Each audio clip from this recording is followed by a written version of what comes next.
He left his sick son for his mistress. That night cost him everything. Chiamaka Williams clutched the digital thermometer, her fingers white-knuckled and trembling as she pulled it from her son's ear.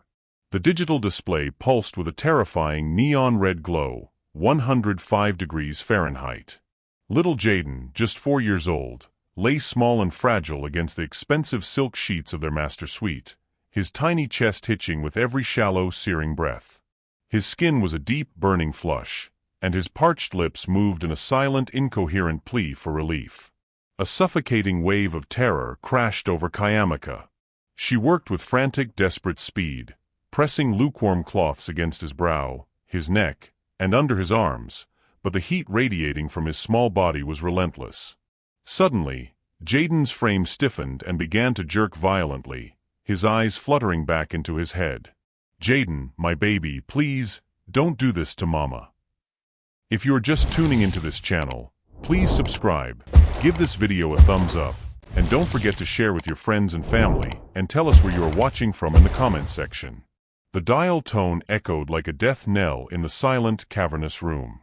Chiamaka stared at her phone, her reflection in the darkened screen unrecognizable, a woman shattered by the sound of another woman's laughter and her husband's tender happy birthday to a mistress while their son convulsed in her arms.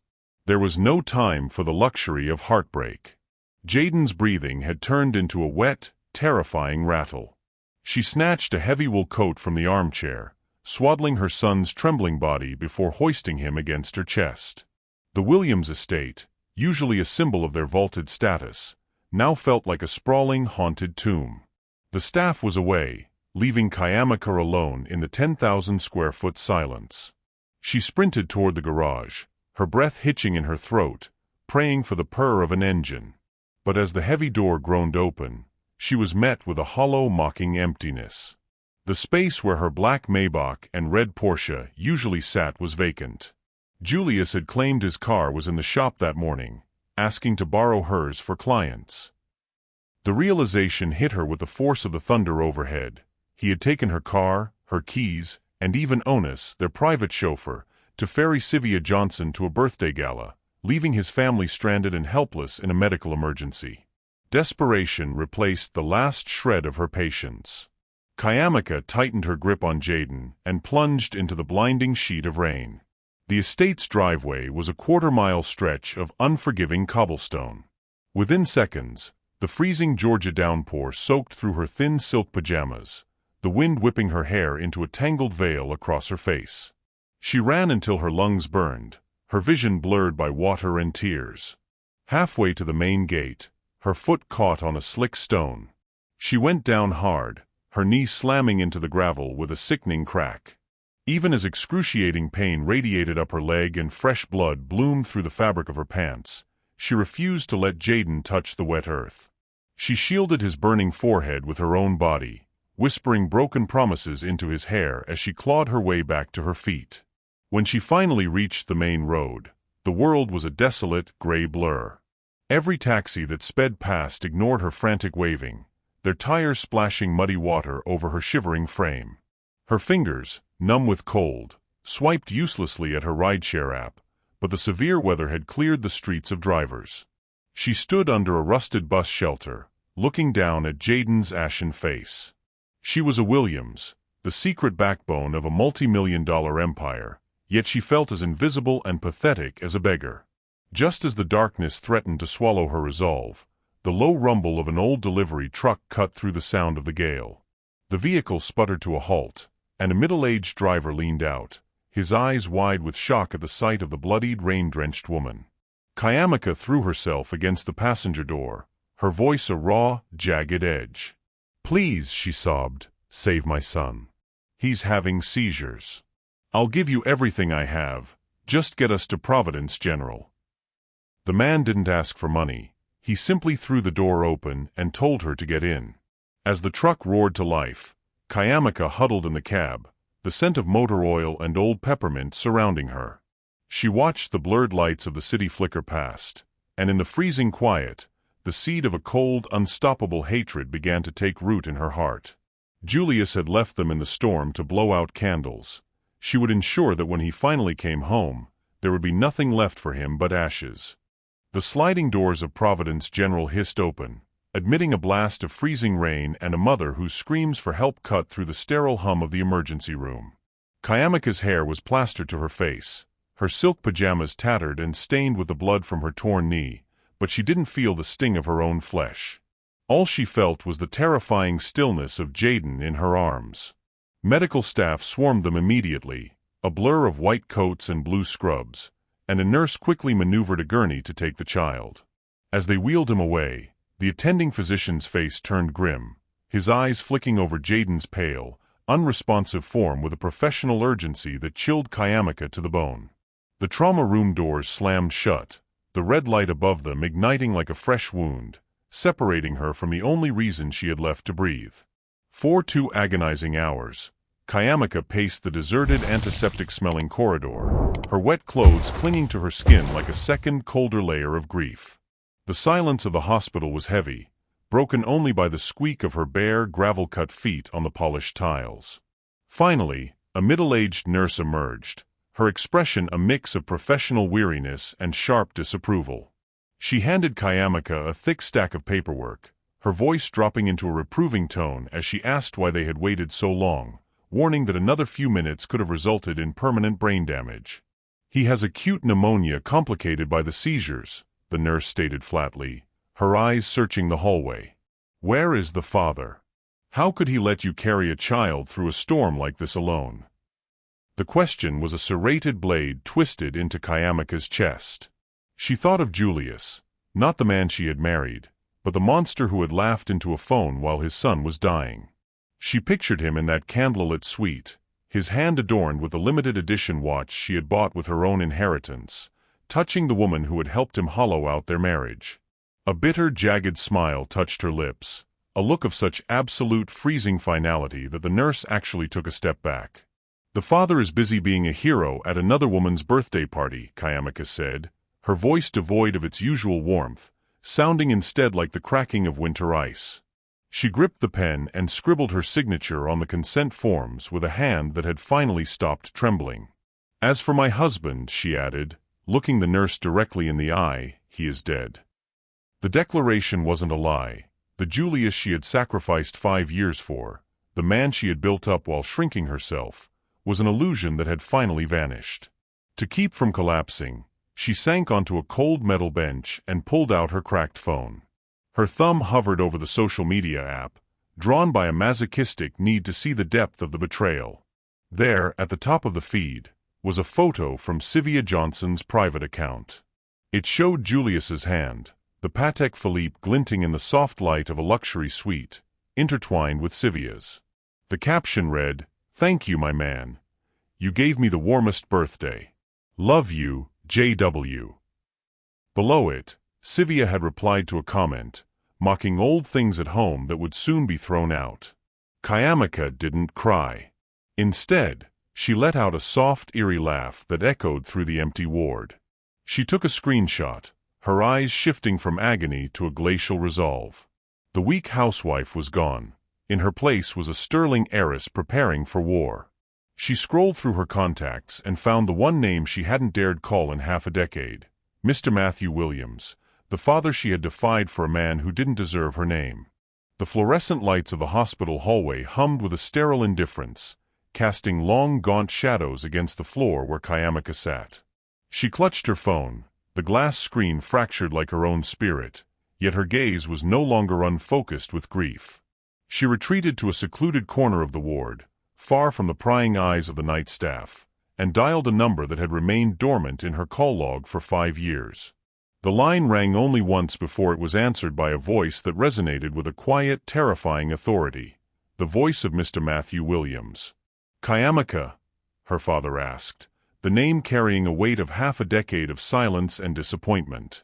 For a moment, the iron resolve she had built over the last hour threatened to crumble at the sound of his familiar, dignified tone.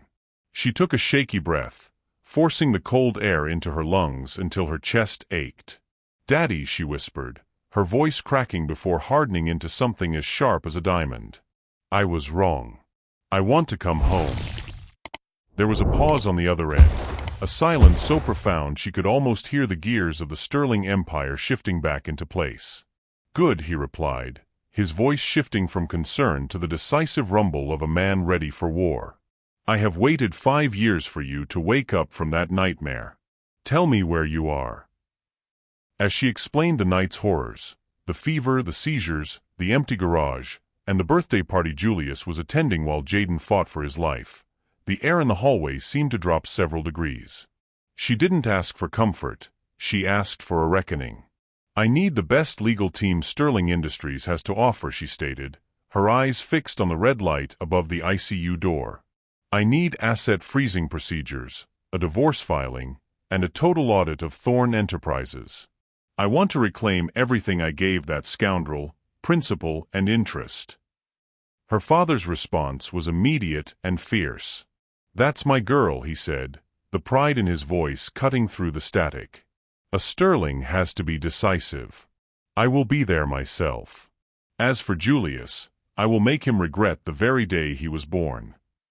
When the call ended, Chiamaka leaned her head against the cool glass of the window. Outside, the storm was finally breaking, a faint, bruised light beginning to bleed into the eastern sky. This was the last night she would ever spend as a victim. The submissive wife who had clipped her own wings to soothe a small man's ego had died in the rain on that cobblestone driveway. When the sun rose, she would no longer be Chiamaka Williams, the neglected spouse. She would be the heiress of the Sterling fortune, a phoenix rising from the ashes of a betrayed love. The hospital doors eventually hissed open again, but it wasn't a nurse who stepped through. It was a phalanx of men in tailored black suits, led by the towering silver-haired figure of her father. Beside him was Nicholas Pence, the chief legal counsel for the family and the only person who had ever truly seen her potential. Nicholas's eyes met hers, filled with a mixture of profound sympathy and a cold, professional hunger for the battle to come.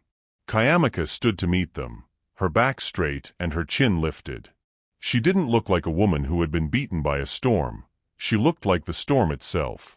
"Proceed immediately," she told Nicholas, gesturing toward the folder of documents he already held. "I want him to wake up tomorrow morning to a world that has completely forgotten his name." The black limousine of Sterling Industries moved through the city like a silent predator, its interior a sanctuary of leather and cold technology.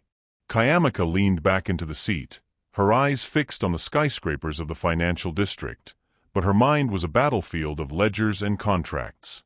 She was no longer the woman who fretted over household expenses.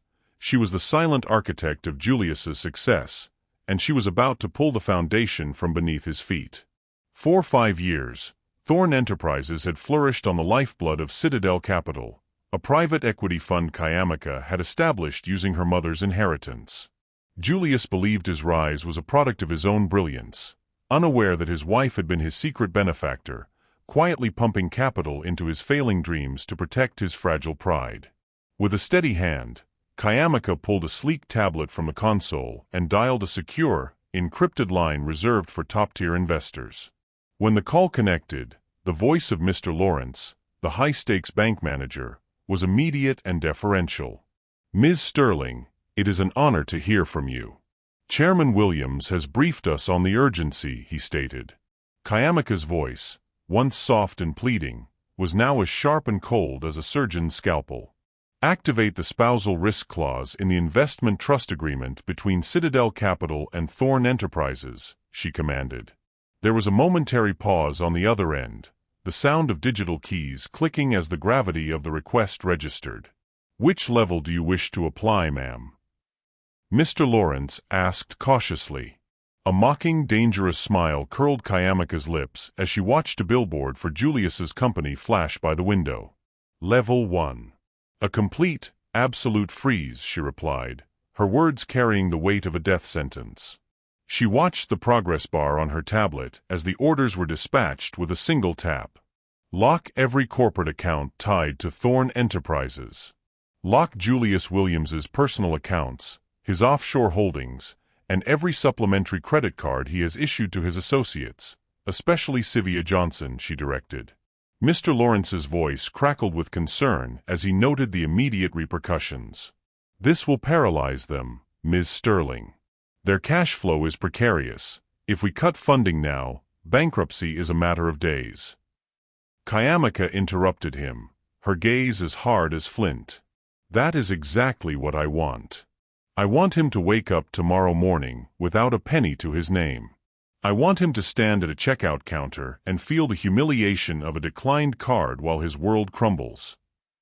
Beside her, Nicholas Pence worked on a separate terminal, his fingers flying across the keyboard as he coordinated with the legal teams to trigger the early repayment of preferential loans.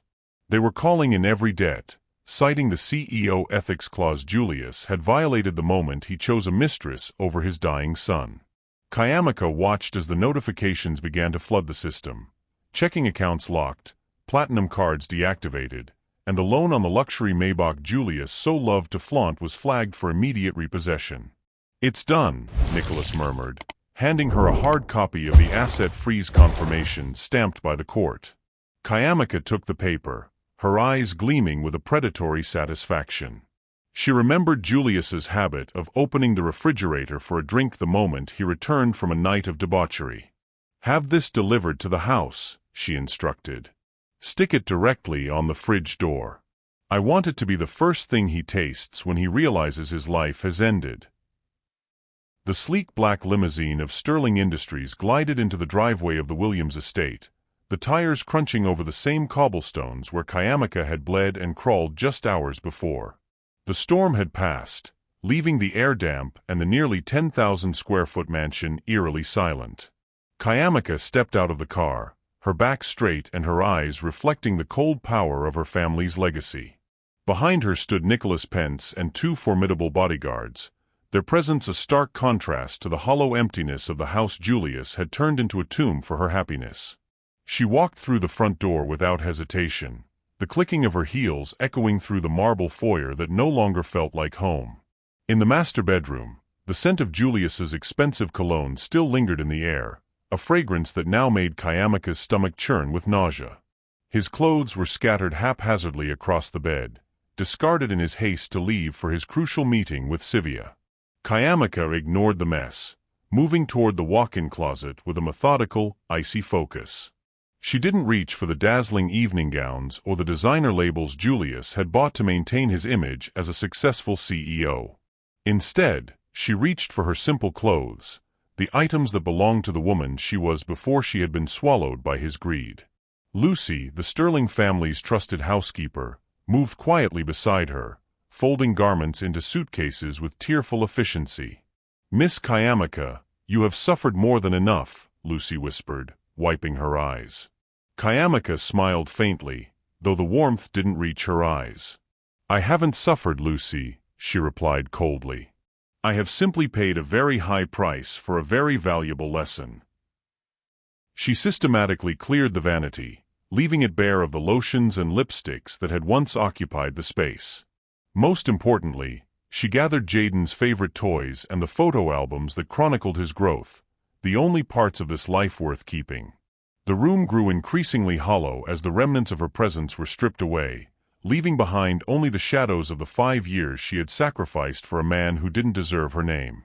The closet was no longer a sanctuary of shared lives, but a cavernous void that mirrored the state of her marriage. Finally, Chiamaka walked to the marble nightstand. She looked down at the diamond wedding ring on her finger, the symbol of the eternal love Julius had sworn to her while kneeling in the dirt 5 years ago. With a firm, decisive motion, she twisted the band off her finger and placed it on the cold surface. Beneath it, she laid the stack of divorce papers Nicholas had prepared, her signature already dried and permanent next to the glittering stone. The document cited adultery, abandonment of marital duties, and the abandonment of a child in critical condition. Julius had always thought he was a phoenix rising from the ashes, but Chiamaka knew the truth. He was a lucky sparrow that had landed on a high branch, and today, that branch had finally snapped. She picked up her purse and walked out of the room without a single backward glance. As she exited the mansion, the heavy front door slammed shut behind her, a thunderous sound that punctuated the end of her life as a victim and the beginning of a ruthless war. The digital landscape of Atlanta erupted into a frenzy within 24 hours of Chiamaka's departure, fueled by a calculated live stream launched from the darkened corner of a cheap motel. Julius sat before the camera, his tie loosened and his eyes artificially reddened, casting himself as the tragic protagonist of a Shakespearean betrayal. Beside him, Evelyn sobbed with theatrical fervor into a handkerchief, lamenting how her poor, hard-working son had been cast out by a cold, elitist daughter-in-law who had weaponized her family's wealth to steal his company and keep him from his sick child. They painted a picture of a man who had simply missed a birthday due to the pressures of a multi-million-dollar project, only to be met with a frozen bank account and a heartless divorce filing. The internet, always hungry for a villain, began to turn its sights on Chiamaka. Hashtags demanding justice for Julius trended as trolls called for a boycott of Sterling Industries, accusing the heiress of having an affair with her lawyer while her husband suffered. From the sanctuary of the Sterling estate, Chiamaka watched the feed on her tablet, her face as still as marble. Beside her, Nicholas Pence adjusted his glasses, his expression one of professional distaste. "They are performing well," he noted dryly. Chiamaka didn't flinch as she watched Julius squeeze out a tear for the camera. "Let them perform," she replied, her voice a cold, low hum of certainty. "The higher they climb on their mountain of lies, the more bones they will break when they fall."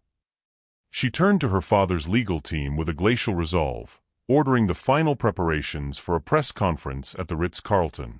She didn't want a shouting match on social media. She wanted a public execution of his character. The grand ballroom was a sea of camera flashes and murmuring reporters when Chiamaka finally stepped onto the stage.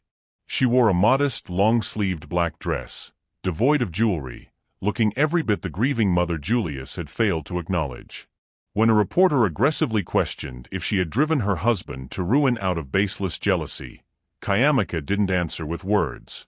Instead, she signaled the technicians, and the massive LED screen behind her flickered to life with the clinical, undeniable truth. The first image was Jaden's medical record from that stormy night, highlighting the 105-degree fever and respiratory failure. Then the screen split into a brutal side-by-side comparison that drained the blood from the room. On the left, security footage showed Julius laughing as he entered a luxury suite with his arm around Sylvia Johnson. On the right, dashcam footage from a taxi captured Chiamaka, drenched and desperate, screaming for help as she clutched her convulsing son in the pouring rain. The final blow was the audio recording. The ballroom fell into a deafening silence as Julius's impatient, irritated voice echoed through the speakers, telling Chiamaka not to bother him because he was in a crucial meeting, followed immediately by the sweet cooing of Sylvia asking him to blow out her birthday candles.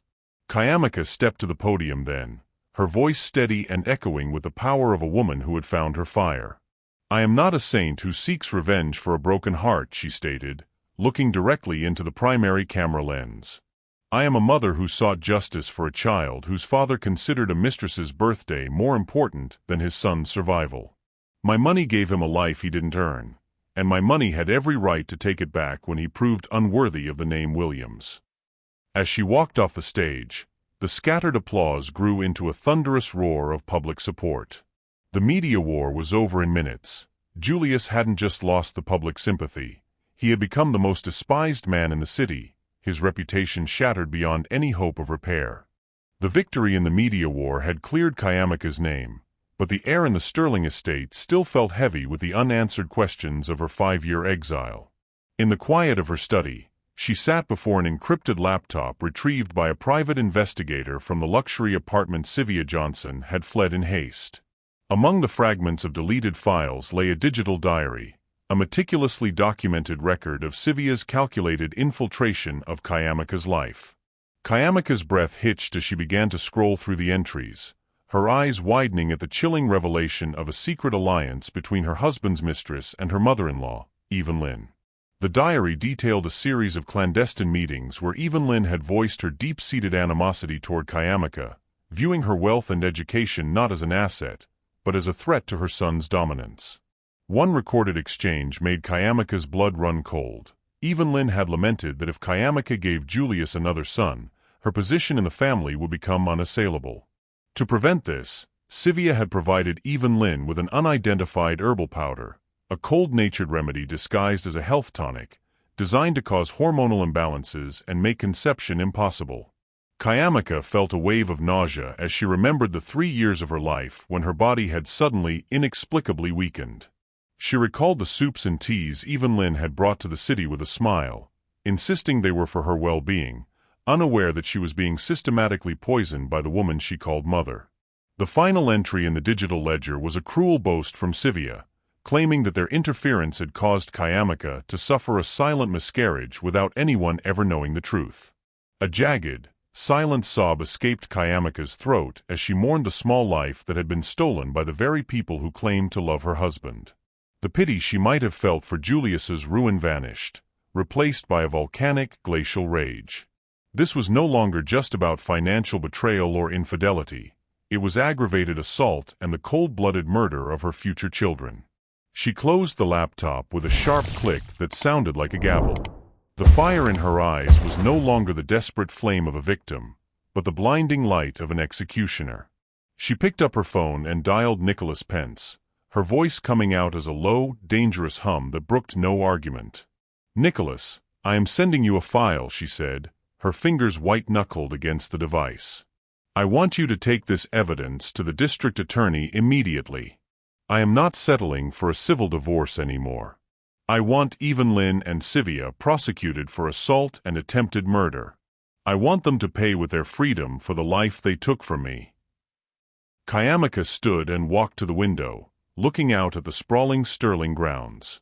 The past 5 years had been a cage built of poison and lies, but the door was finally open, and she was prepared to hunt down every person who had helped build it. The sky above the district courthouse hung heavy and gray, a reflection of the somber finality awaiting Julius Williams as he stumbled through the doors. Gone was the arrogant CEO who once commanded boardrooms. In his place was a man in a frayed, ill-fitting suit, flanked by a third-rate lawyer who looked as defeated as his client. Across the aisle, Chiamaka Sterling sat in absolute icy composure, her presence radiating the silent power of a woman who had already won the war before the first word was spoken. Beside her, Nicholas Pence remained a calm and sharp sentinel, his briefcase containing the final nails for Julius's coffin. Julius's lawyer stood with a trembling voice to present his client's desperate demands: an equal division of marital assets and joint custody of Jaden. A flicker of pathetic hope ignited in Julius's eyes. He truly believed that despite his depravity, the law would protect his greed and grant him half of the Sterling fortune. But that hope was extinguished the moment Nicholas Pence rose to address the bench. "Your Honor," Nicholas began with a chillingly polite smile, "before we discuss the division of property, we must acknowledge a crucial document signed 5 years ago, one day prior to the marriage registration." Julius let out a sharp, mocking laugh that echoed through the courtroom. "I never signed a prenup, Nicholas.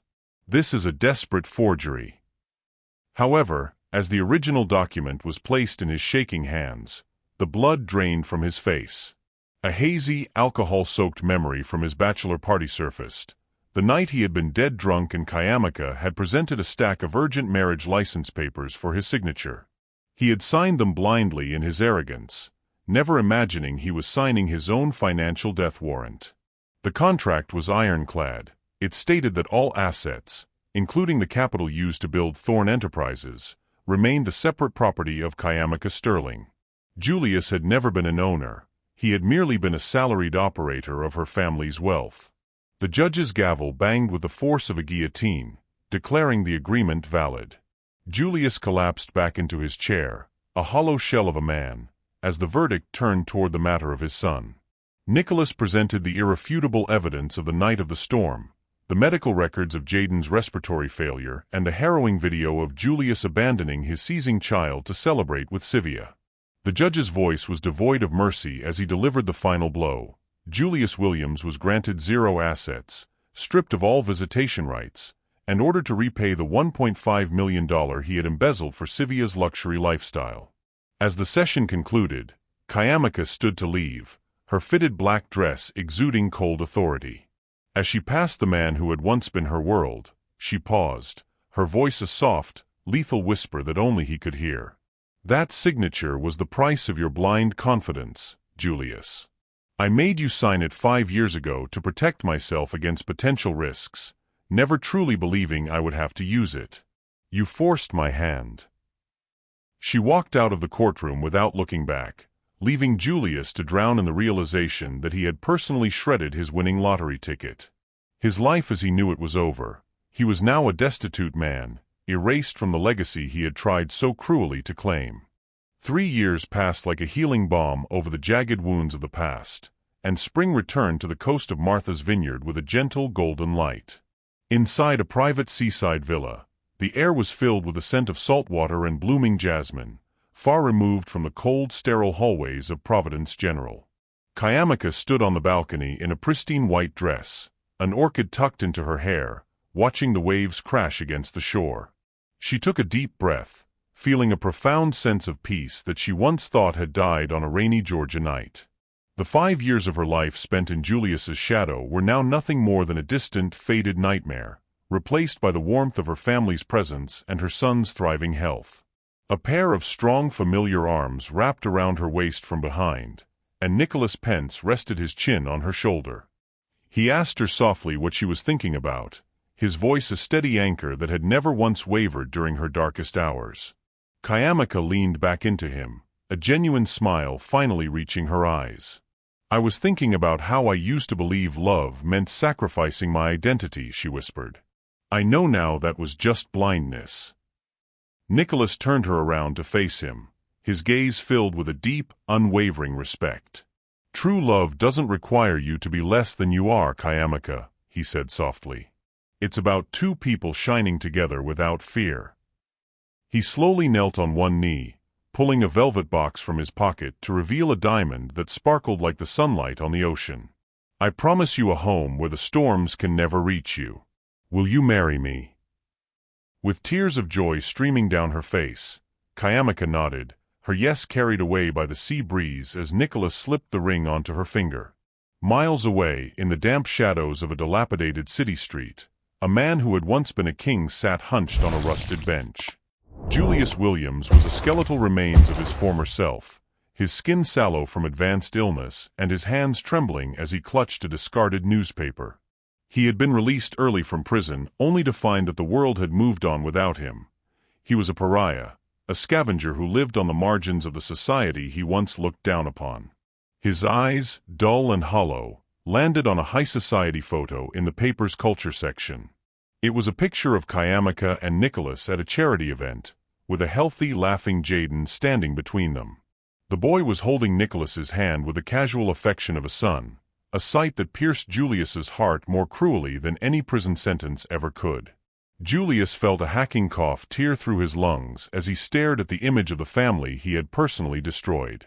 He remembered the nights he had spent with Sivia, laughing at Chiamaka's weakness, never realizing that her love was the only thing keeping him afloat. Now he was a ghost, a stain that had been thoroughly washed away from their lives. He closed his eyes, the cold winter wind biting through his thin, tattered coat, and listened to the distant sound of a world that no longer had a place for him. Chiamaka had found her dawn on the vineyard, while he was left to wither in a perpetual freezing night, a final silent verdict for a man who had valued a mistress's birthday candles more than the life of his own flesh and blood.